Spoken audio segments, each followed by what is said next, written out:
Welcome to the Parenting with Impact podcast with your hosts Elaine Taylor-Klaus and Diane Dempster, co-creators of ImpactParents.com, an online community, award-winning blog, and service organization helping parents all over the world to raise complex kids become capable, independent adults.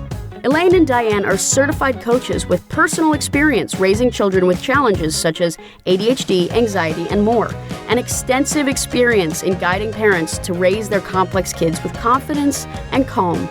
On the podcast, Elaine and Diane interview experts, bringing you cutting-edge information about your child's challenges, teach you real-life strategies to create lasting change, and demonstrate how coaching can guide you to parent your complex kids, one conversation at a time. For the essentials of Elaine and Diane's coach approach to parenting, download a free tip sheet at impactparents.com/podcast.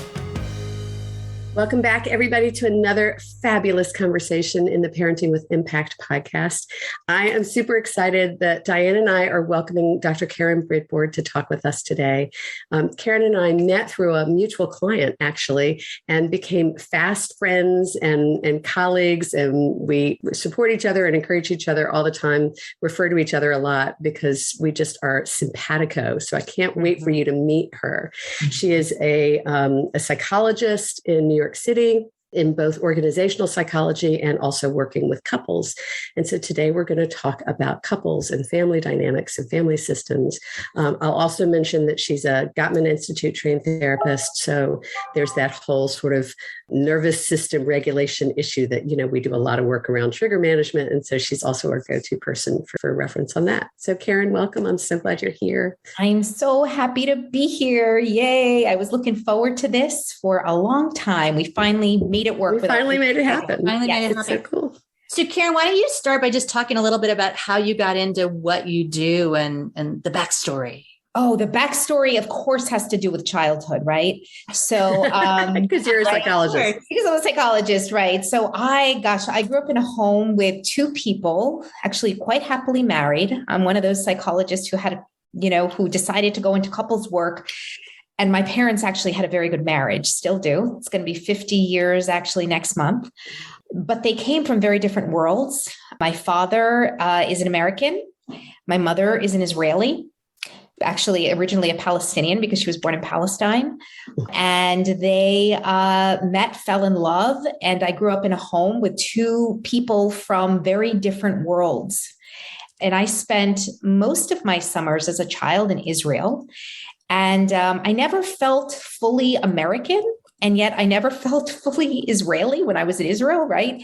And so I grew up just kind of observing these differences in how people connect and how people relate and how people engage. Simultaneously, my dad was a doctor.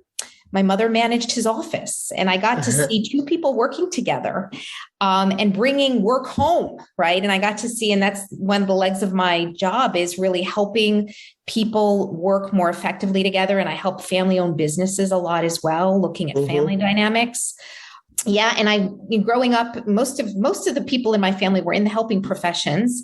And so I'm the granddaughter, also the Holocaust survivor as well.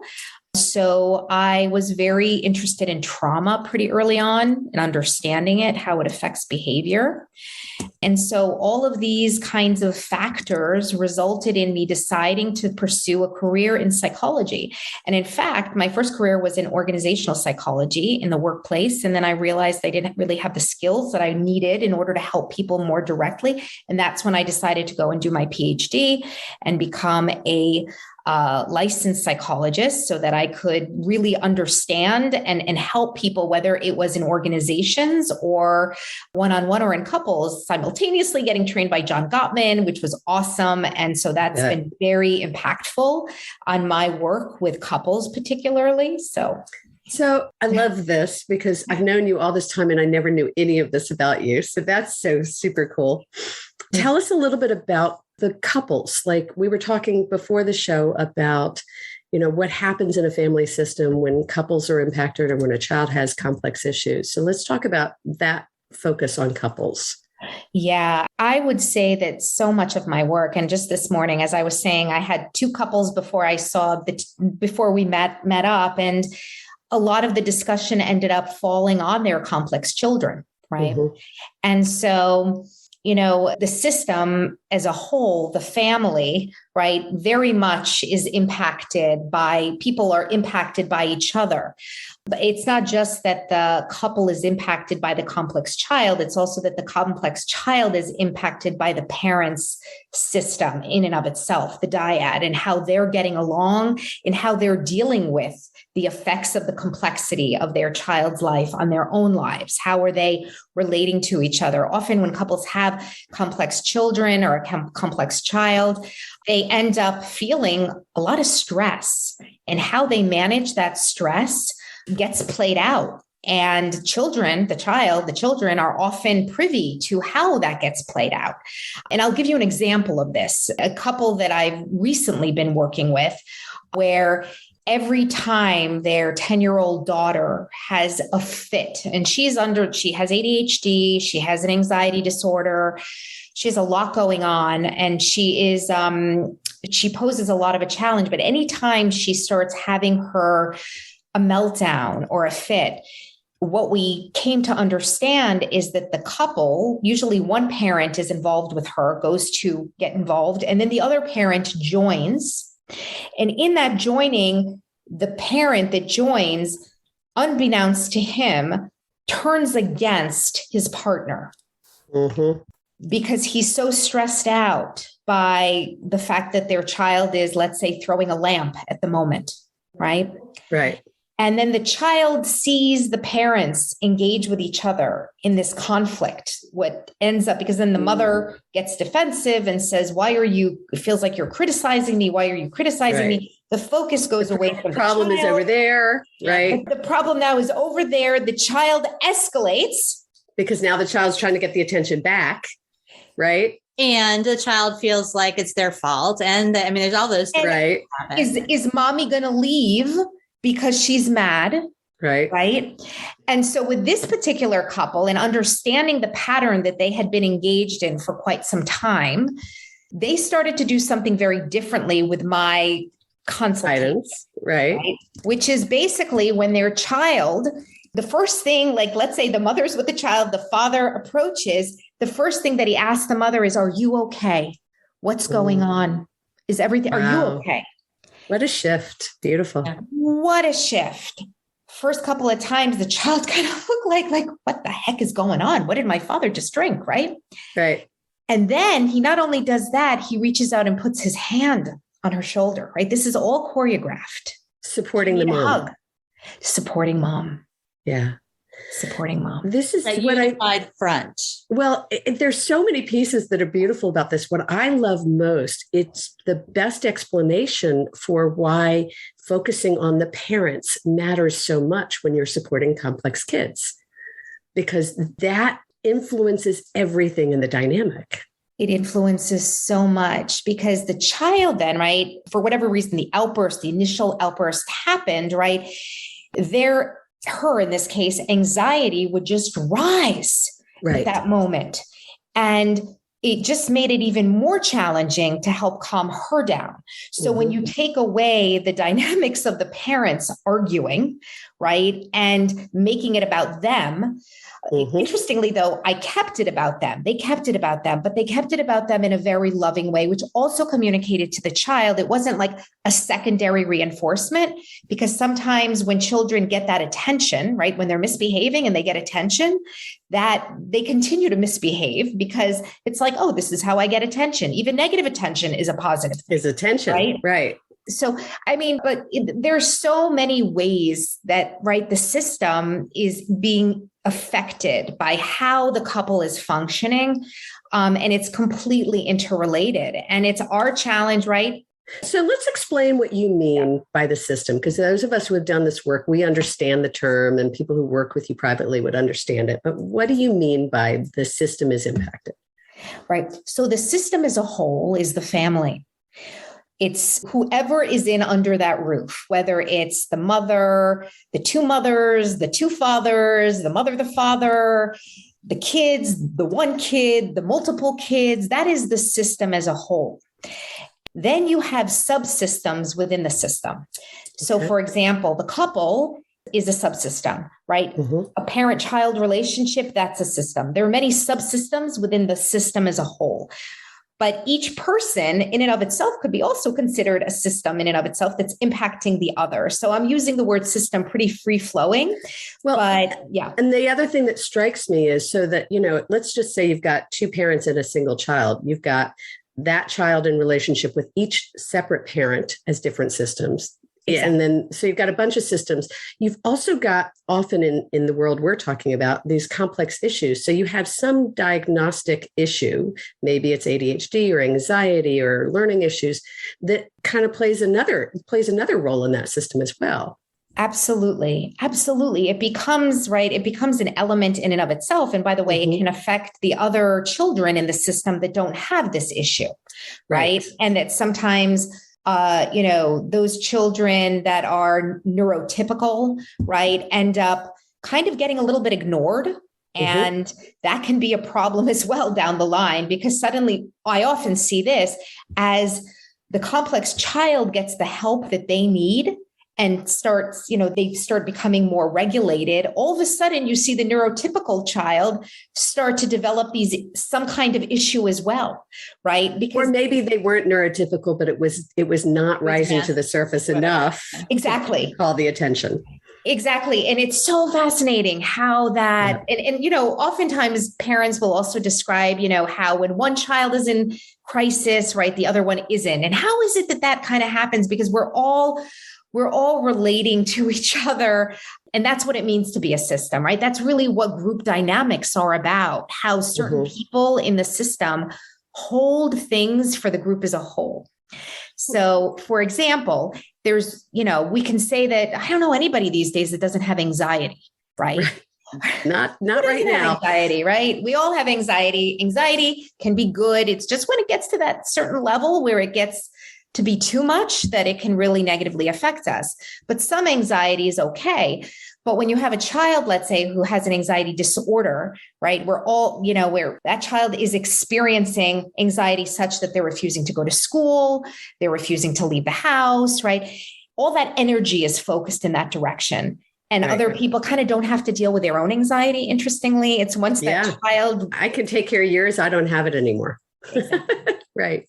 So we also we want to be very careful also about not having someone become an identified patient in their home, because that's not fair to anybody, actually, especially not the identified patient, right? They're holding something for the system as a whole. But here we're getting into more like family systems work, which, absolutely. So Karen, can let's take us back to the dynamic that, and I appreciate the language and the description, but part of what you described in the relationship between the couple and then the dynamic with the child is almost like an order of operations. I don't know how else to say it. It's like a prioritization. It's like the first thing, and we talk about this all the time, is you've got to make sure that the adults are calm, right? It's just sort of, if you're trying to help a kid to de-escalate from an emotional dysregulation, your ability to do that's going to be different if you're dysregulated. And so by the husband in this situation coming in and saying, are you okay? I'm going to touch you. I'm going to help you to calm and regulate. I'm going to co-regulate you with you, my partner. Exactly. And so that you can help your kid. There's a prioritization in that I want to highlight. Is that... I love that, looking at it as the order of operations. Yeah, I mean, that makes so much sense. But yeah, if you're not calm, and this is where, Elaine, when you mentioned earlier in introducing me, the idea of triggers, right? So when your kid is in a moment where they are completely dysregulated, automatically, right, there is going to be, and you're not in charge of this, right, a biological process that begins where the fight flight response is kicking in. Danger, danger, danger, warning. It's like the saber-toothed tiger is in front of you at that moment.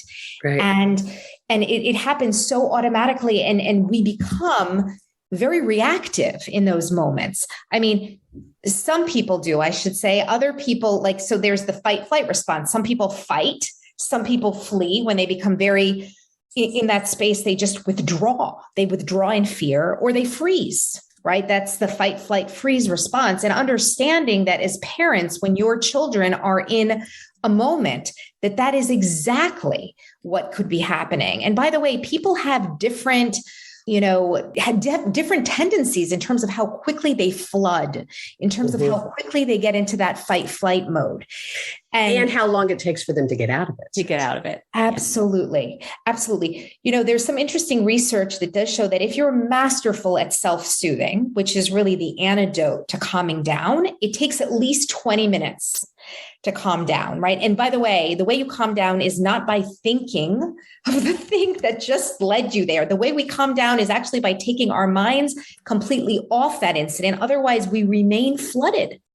Yeah, which is that's where positive intelligence comes in, and using the sensory input and mindset to effectively distract your brain so that it can reset. At Impact, we call it reclaim the brain. Exactly. Right. Yeah. But understand the quickness that these things happen so quickly on a second to second basis, right? Where we can get triggered, and then that our children get triggered. And again, every child, right, has his or her or their own way of responding to stress, right? And figuring out the dance. I gave the example of the family earlier. We figured out a dance that works for them, right? Yeah. And that's where support can be very, very useful, right? Either coaching or therapy to help people understand the dance that they're in, kind of getting up on the balcony, right? To look down on the stage and to say, what the heck do we see? To change the choreography. Yeah. Redirect. Diana, it looks like you've got a question.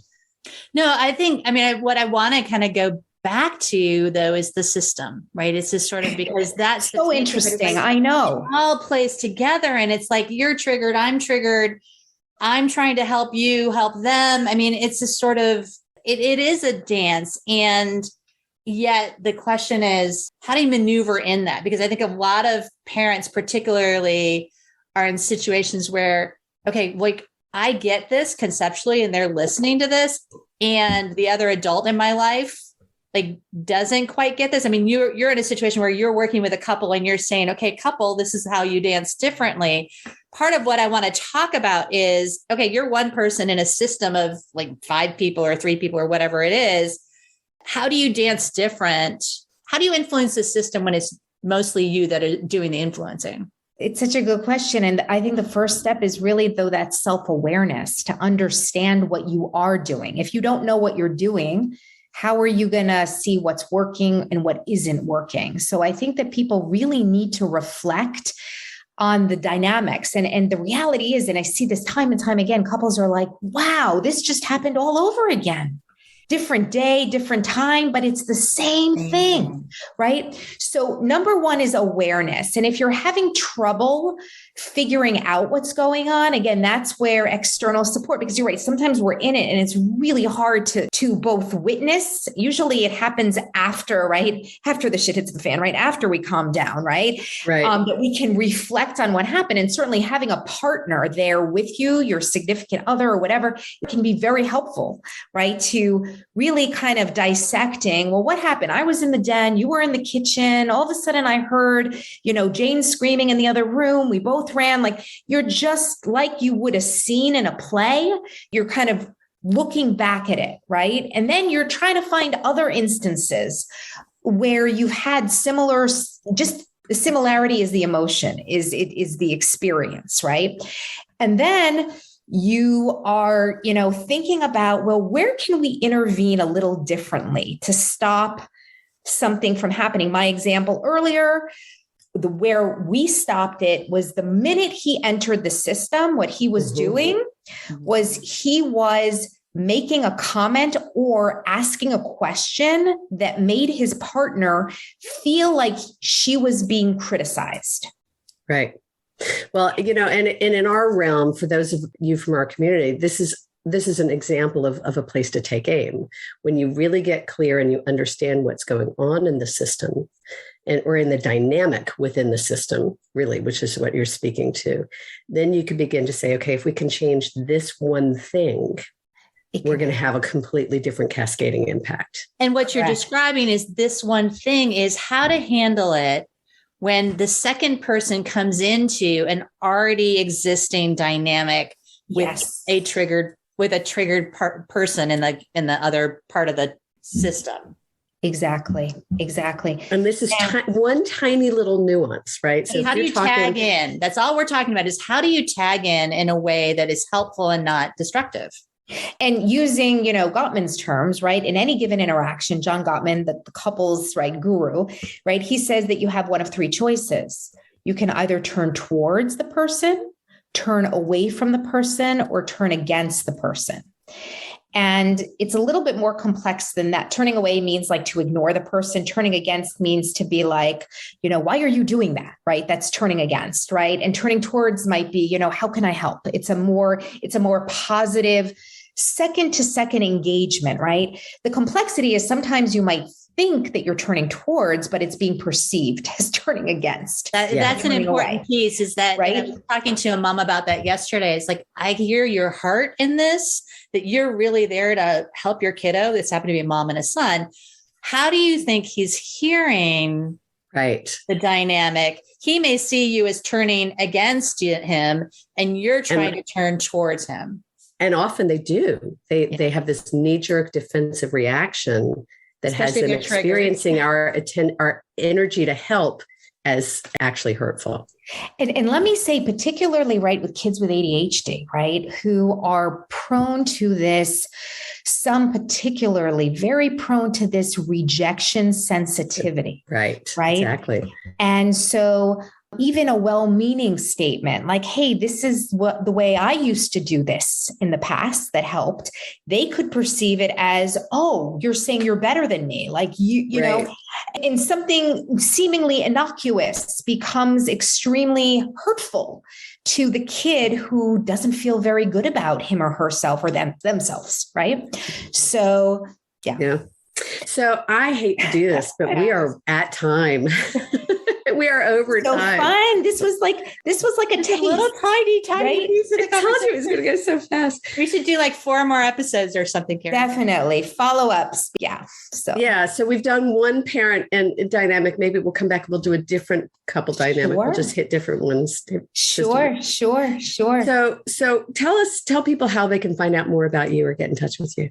Okay, so I've actually got 2 websites. I've got my www.karenbridbord.com website. I've also have a different website called www.the Foundry. So these whole systems ideas that we're talking about, guess what? It also pertains to the workplace. Yeah. And it's when systems of people come together to work together. And so, as I mentioned earlier, these ideas and concepts are things that I use when I work with companies as well, helping people work more effectively together. Because believe it or not, these dynamics get played out at work as well. People come into work and have ADHD and all sorts of anxiety issues or lots of complex people in the world, right? Absolutely. Our favorite people, or at least mine. Exactly. Diane, sometimes not so sure. I don't know. Okay, so we've got surrounded by them. So you've learned to embrace us. Love the one you're with, right? We've got the links and we'll have them in the show notes, KarenBridbord.com and thefoundersfoundry.com. Great. Yeah. Thank you for that. Well, so Karen, is there anything we've missed? I mean, let's do everything. Wrapping us up. Yeah, no, I know. We're just scratching the surface. I mean, listen, families are so fascinating, right? I mean, that's why I have such an interesting, amazing job, right? Where I actually get to help families and learn about them.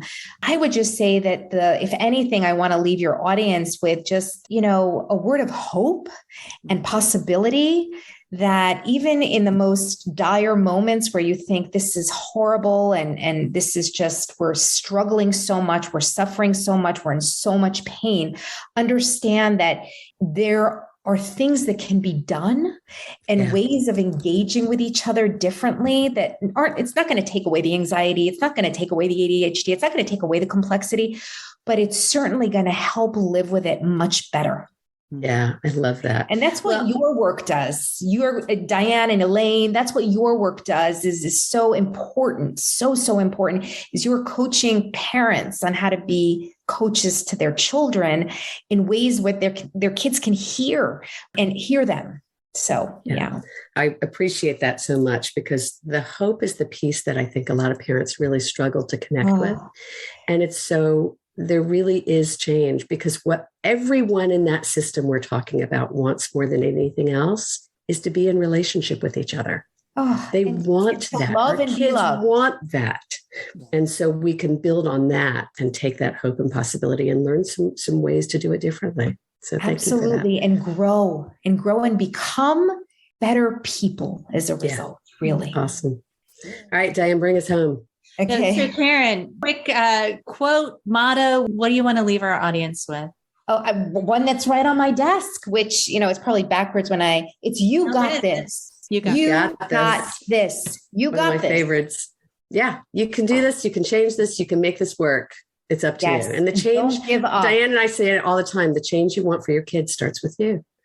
So you've got it. I'm a possibilitarian, right? The possibilities. Possibilitarian. I love it. I like that. So Karen, thank you so much for being with us today, for your wisdom, for your insight. It's just been so delightful to get to know you a little bit better and to have you share with our people just such a clear message about self-management and partnership. And it was hope, right? And hope. Yeah. Thank you for that. Awesome. And to those of you listening here, thank you so much. You're so welcome. And to those of you listening and tuning in, thank you for being here, for listening. Thank you for what you're doing for yourself and your kids. It makes a difference. We'll see you on the next one. Take care, everybody. You've been listening to the Parenting with Impact podcast with Elaine and Diane. For more information on the Impact Parents community or to join Sanity School for Parents, please visit impactparents.com. If you like what you've heard, please share this podcast with friends who need similar guidance and subscribe wherever you listen to podcasts.